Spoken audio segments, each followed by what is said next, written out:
Alcoholic to Alchemist: The Art of Transforming Wine into Water. Written by Paul Henderson.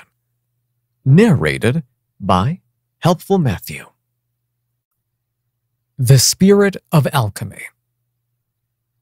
Peter was sitting outside a youth club, totally demoralized, when a spirit descended. "What's wrong?" the spirit inquired. "I'm lonely," Peter replied. "I haven't got the confidence to go inside and mix with the others." The spirit promptly informed him that if he went into the garden and stood under the banyan tree, he'd be granted anything he desired. Somewhat skeptically, Peter trudged into the garden and stood under the huge tree.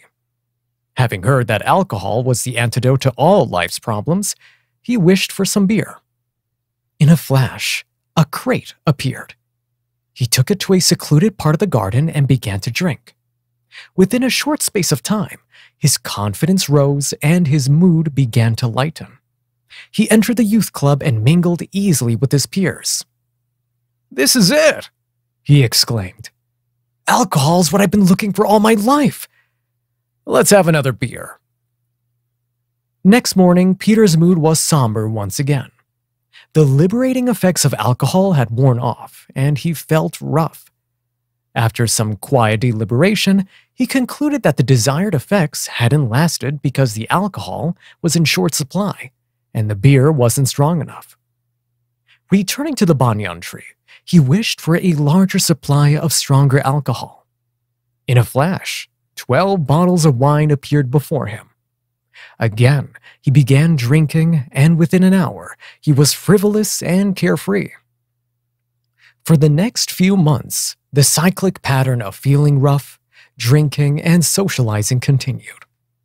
The downs were rough, but Peter realized that if he drank in the mornings, the adverse effects subsided, and he soon pepped up. So, he began to top himself up regularly. With his confidence riding high and his inhibitions at bay, he started dating a pretty young girl named Laura. Life was good, and so long as he had a permanent supply of alcohol, there was no reason it shouldn't remain that way.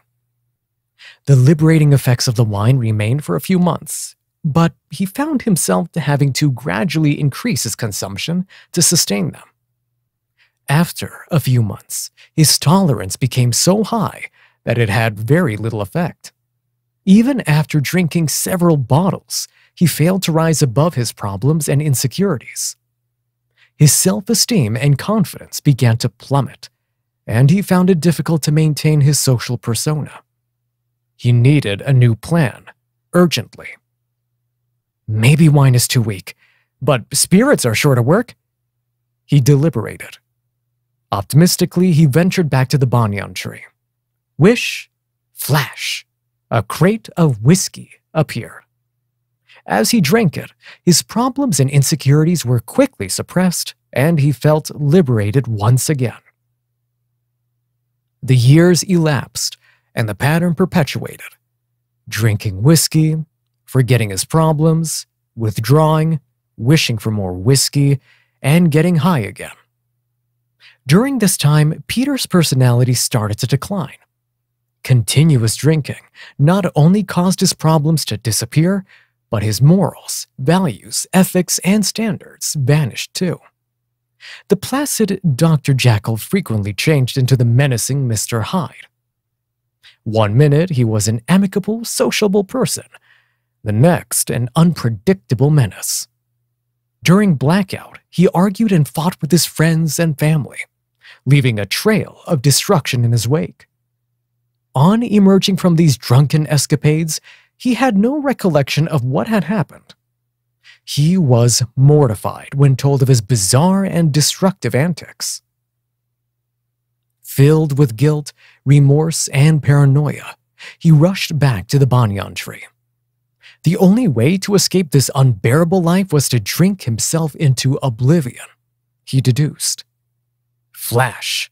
The whiskey appeared. After gulping it down, sure enough, he crashed out. But rather than slumber in a silent sanctuary, he kicked, punched and screamed as his inner turmoil manifested as horrendous nightmares. Desperate and beaten, he traipsed back to the tree and wished for a supply of alcohol that would alleviate the sweats, shakes, nightmares, paranoia, unpredictability, aggression, and persecuted sleep. Flash. An array of spirits promptly appeared. Whiskey, brandy, gin, and vodka. Peter started to drink, but this time, rather than his problems abating, all hell broke loose. His mind became a battleground in which every thought was a weapon of mass destruction. His destructive habit continued for years, during which time he deteriorated drastically. He experienced family dysfunction, divorce, imprisonment, sectioning, delirium tremens, hallucinations, liver damage, loss of bladder and bowel control, premature aging, homelessness, and poverty. Drink relieved him of his friends, his family, and his dignity. Destitute and suicidal, he returned to the wish-fulfilling tree. Death was surely his only option now. Standing dispassionately under the verdant canopy, he made a wish for a deathly cocktail of alcohol and painkillers. Whoosh! It appeared.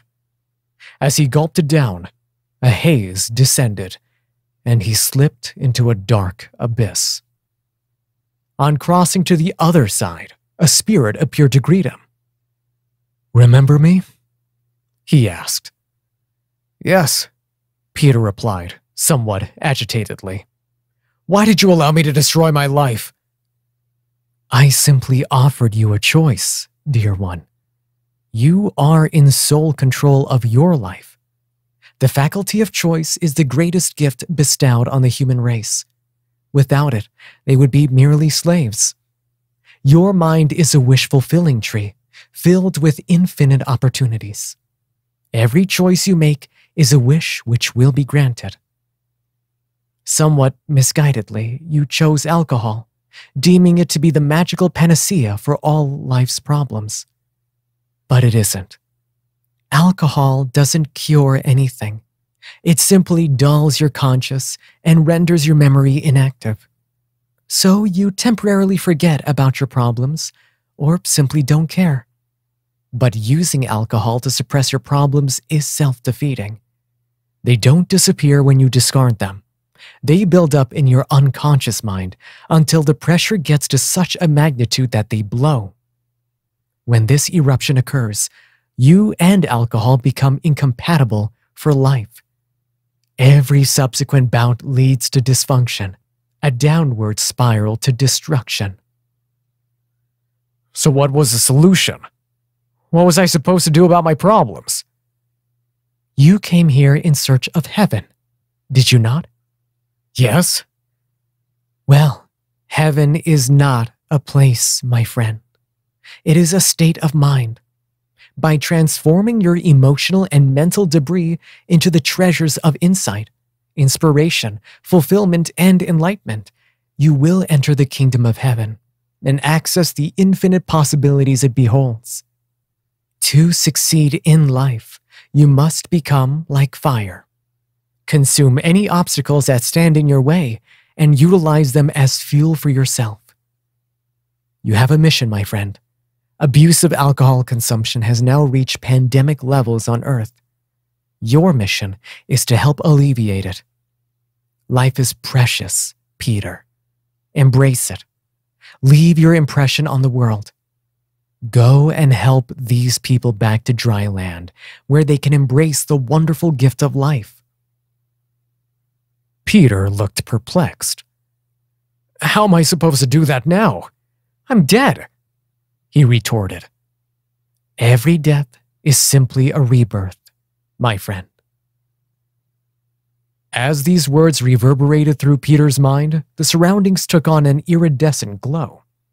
The spirit evaporated into the ether, and a bright light permeated the air. Epilogue. First, light pierced the dorm of the rehabilitation center. One bleary-eyed occupant yawned and stretched before walking over to the window, staring ruminatively at the huge tree in the garden. He contemplated a strange dream he'd had during the night. The veil of darkness that shrouded his internal world had seemingly lifted. He was infused with a renewed sense of optimism. He felt as though his old self had died and given rise to a new one. And so it had. The spirit of alchemy had arisen from the depths of his psyche, and his life was about to change forever.